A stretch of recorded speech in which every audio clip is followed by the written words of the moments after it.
Ang lulutuin natin ngayon ay ang garlic buttered shrimp.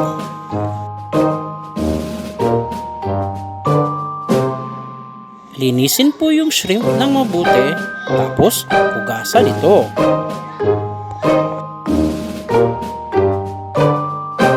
Pagkatapos itong hugasan,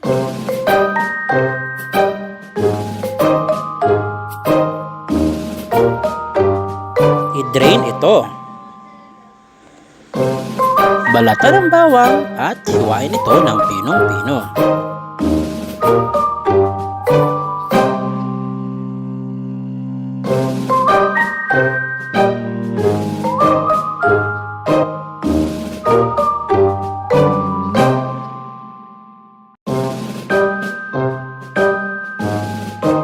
Ito ang ating mga sangkap: garlic, butter, shrimp, salt, and pepper.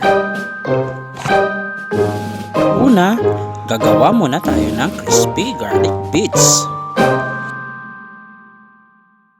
Ilagay ang garlic at hinaan yung apoy.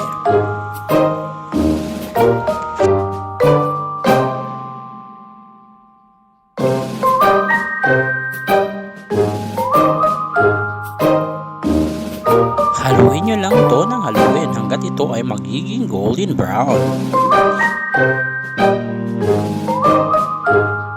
Golden brown na siya, set aside na natin.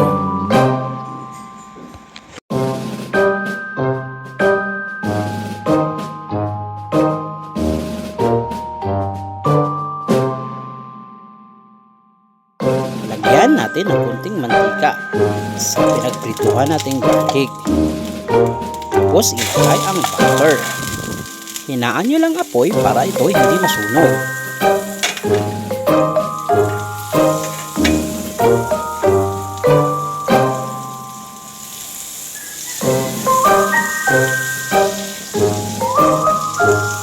Pag nag-melt na yung butter, ilagay nyo na yung shrimp at haluin nyo lang.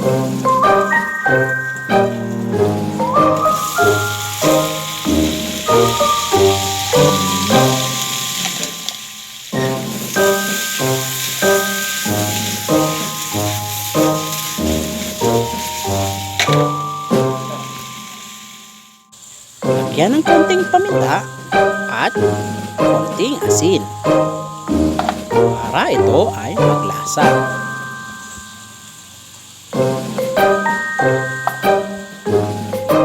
At lagyan din ito ng konting asukal at haluin.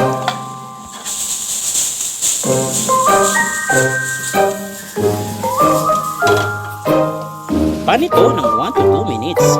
Gagawa tayo ng slurry o pampalapot. Cornstarch lang to at tubig.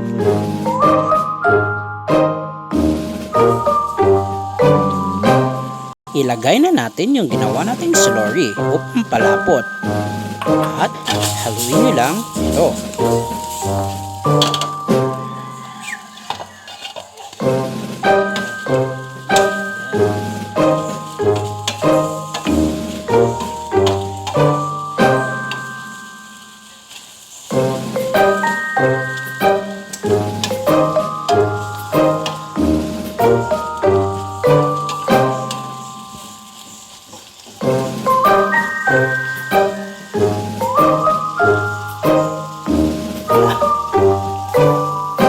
At ihain na natin ito.